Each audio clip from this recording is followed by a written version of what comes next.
monetary birthday gift and your mom says, let me hold it for you, and then she spends the money, that's what I was giving. And so the 2020 pandemic was an amazing time. We was locked up in our houses. I mean, one day we were all chilling, minding our own business, and then we got told that we can't leave, we can't do nothing. We're gonna stay in our houses all day, every day, and adjust to life like that. And at first, I feel like everybody really liked the pandemic because it was like, oh, we got a break from life. We got to just relax. But we didn't know. We didn't know how long we were going to be inside.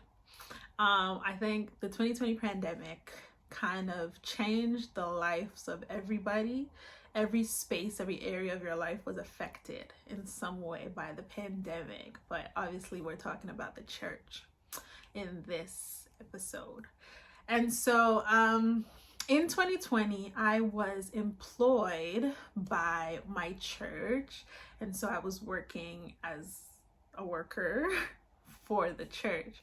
And so it was an amazing experience, 10 out of 10.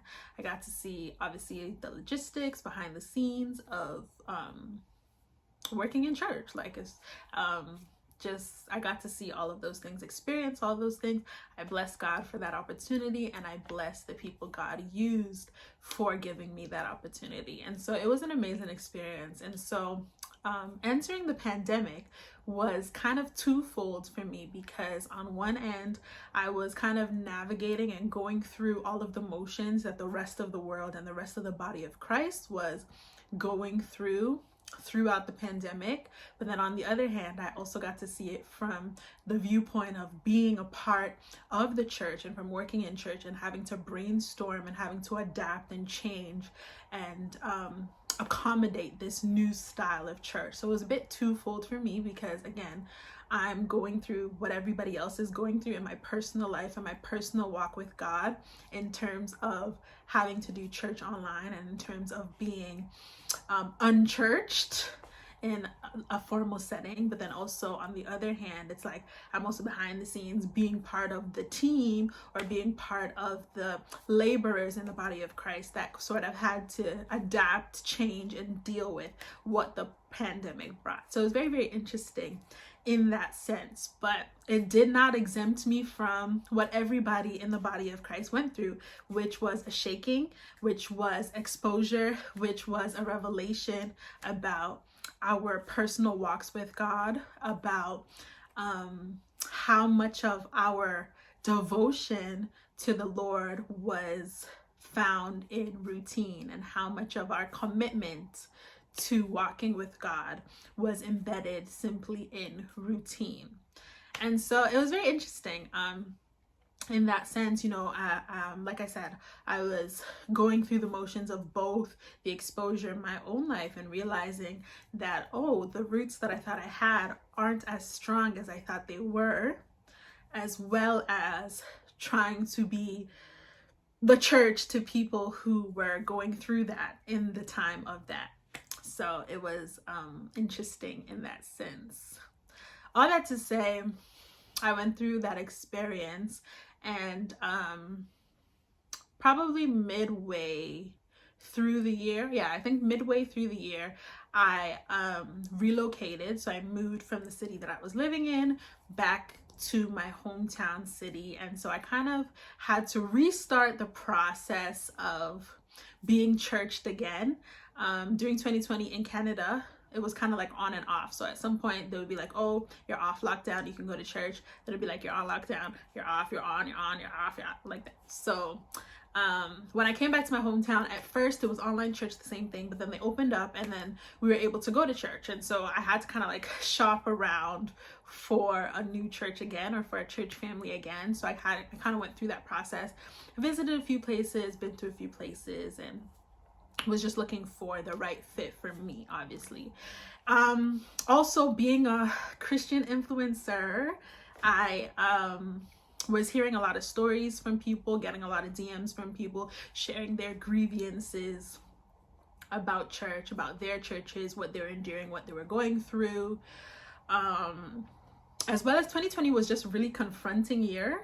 And as we all know, within the body of Christ, there was a lot of exposure, if you want to call it that, of many of people that we respect, people that we revere, people that we look up to, and all that kind of stuff. So there was a lot going on in 2020. It was kind of like a busy year. So from having church online to, you know, being outside the building and having to kind of face yourself and realize that, hey, the Christian that you have proclaimed and said to be for all these years, now it's time to put that to the test, as well as the exposure of people that we respect, admire, revere, as well as hearing stories from other people.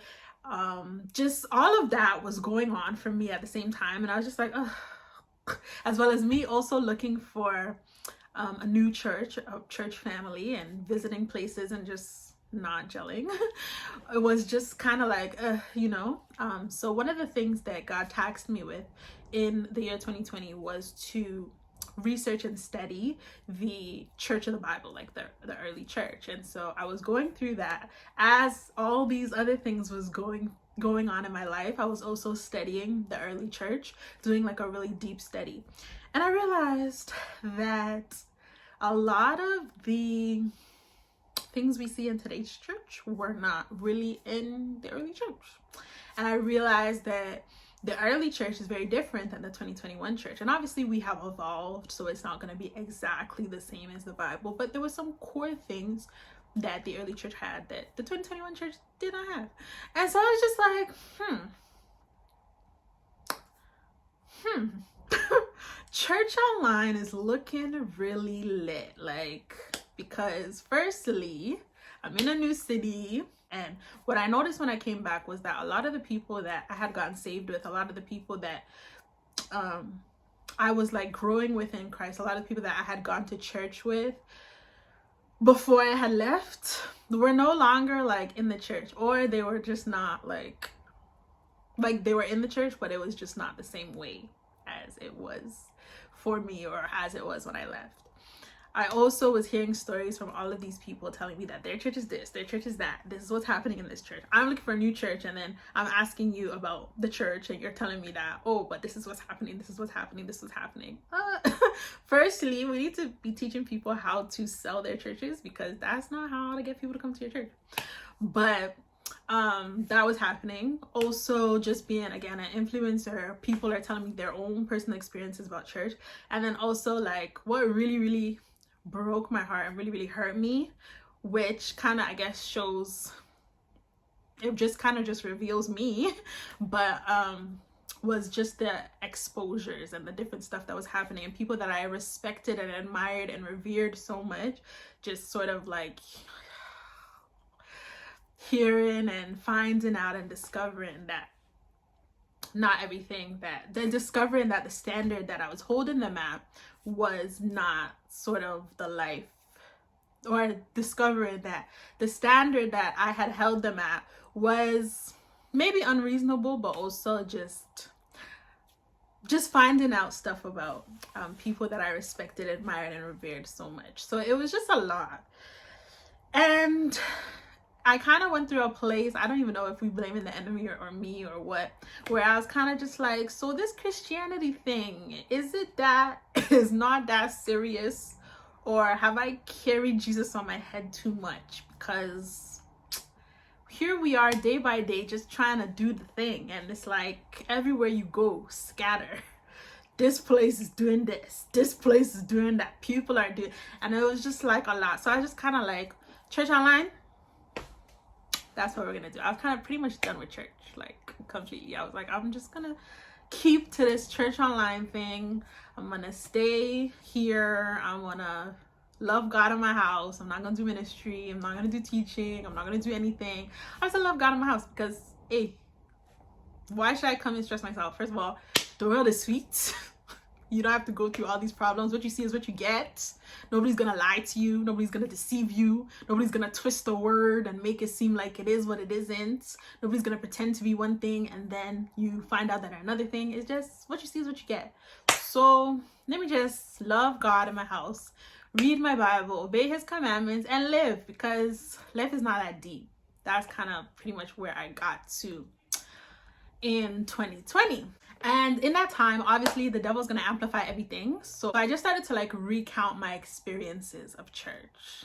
as I was hearing the stories, as I was already upset at the people getting exposed, as I was already saying, you know, church is not giving what it's supposed to give, I started like recounting my experiences in church. And to be honest, I've been to quite a few churches, church hopper, just because I've always like been a person that's kind of like searching for truth. I've always been the type of person that I'm on the search for truth. I just want to know the real thing, what it is. So I've been to a lot of places, and also like immaturity and stuff like that. So I started like recounting my church experiences. And I remember like one experience where I was in a church. At that point, I was probably like 2 years saved. So I was baby Christian. I was in a church, and I'm passionate about youth and millennial type stuff. And you know, there wasn't really a budget for the youth or millennials, so we didn't really have anything to call our own, and we didn't like that. So we're like, oh, you know, we want to do stuff for youth, we want to do stuff for millennials, whatever. And they said that there was no budget. So we took matters into our own hands, you know, digged into our own pockets, put money together to hold a fundraiser and do stuff just so that we can have, you know, a budget to be able to do more youth stuff, be able to do more events. And we did that. We made money. And then the church and the pastors, the elders of the church, they took the money. Like, they took the money from us, the money that we fundraised to do youth events. They took the money and they added it to the church budget, and they used it for church stuff. And it was giving like, you know, when you're little, you get a monetary birthday gift and your mom says, let me hold it for you. And then she spends the money. That's what it was giving. And I remember that incident made me leave that church. Nothing wrong with the church, but that incident made me leave that church. Because, like, how can you do that? Like, how can you and I think what pissed me off more was like the indifference of it. Not so much the taking of the money, that's disrespectful, but not so much the taking of the money, but the fact that I was just kind of like, oh, we've taken the money, so what? Why do you guys need to do youth things? Why do you guys need to do that? And looking back now, that like, you know, looking back now, I realized that at that time, I was kind of being an entitled millennial, because just because you want youth stuff doesn't mean that they should do it today for you to leave the church. But my mindset then was kind of like, are there not churches that are giving youth their events? I would just go to one of those, right? But looking back, like I said, now that was before the sort of millennial mantle, is what I call it, happened in the body of Christ. That was before. Like right now, we see the mantle is with the millennials. We see a lot of young people stepping into leadership roles in the church, a lot of young people walking in their calling. But that was before all of that had happened. So there was not really young people doing anything in church. That was not something that was heard of. That was not even like a thing at that point. So obviously that was just what they knew. Like, they didn't know that the wind was blowing on millennials. They didn't know that there would be a time like today where millennials are plugged into the church and have leadership positions. So they were just doing what they were used to, right? But I was just so upset because I was a zealous young Christian, and it's like, why can't you do stuff for young people? There's churches that are doing it for young people. So if you won't do it, I'm leaving. I'm going to one of those churches, right? So all those things were like coming in my mind, all my experiences from past churches, what happened, what I liked, what I didn't like. Then I just decided that like, church is not lit. So I'm out. I'm not gonna do it anymore. Thanks be to God. I had friends that did not allow me to do that at all. And I went to therapy to be able to, what's the word? Is it heal? Yes. I went to therapy to be able to heal from church traumas, because what I had gathered in that time was the different churches that I've gone to, the different experiences that I've had together collectively caused me church trauma.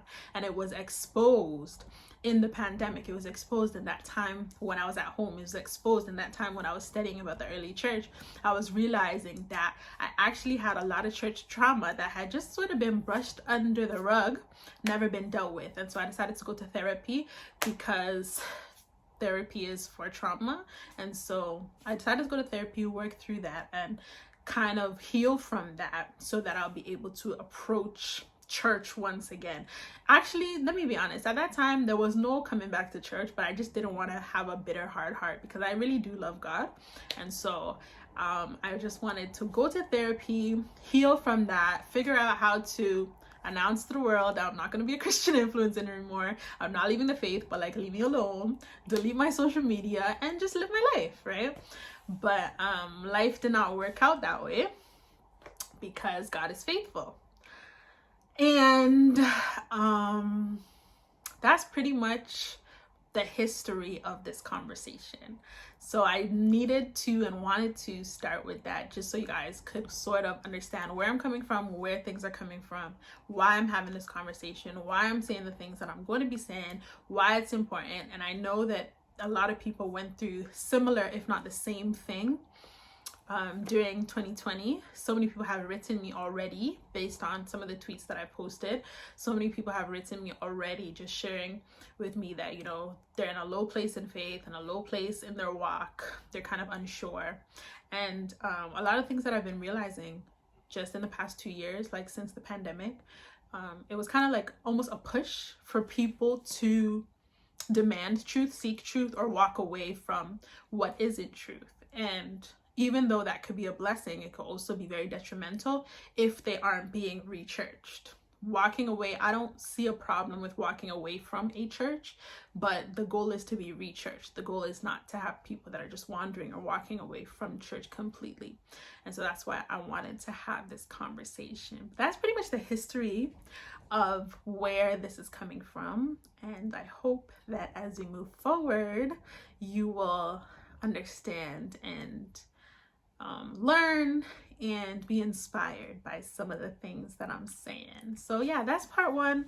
That is my story. If you relate at all, drop me a comment or drop me a message of your story, of your situation. You know, encourage a sister. You know, it's kind of hard to just come on here and just, you know, speak. But that is part one, and part two will follow soon, and that's where all the fun is. So make sure you like, comment, subscribe, share with a friend, do all the fun stuff, and get ready for the rest of the conversation. Until next time, sassy and safe, baby.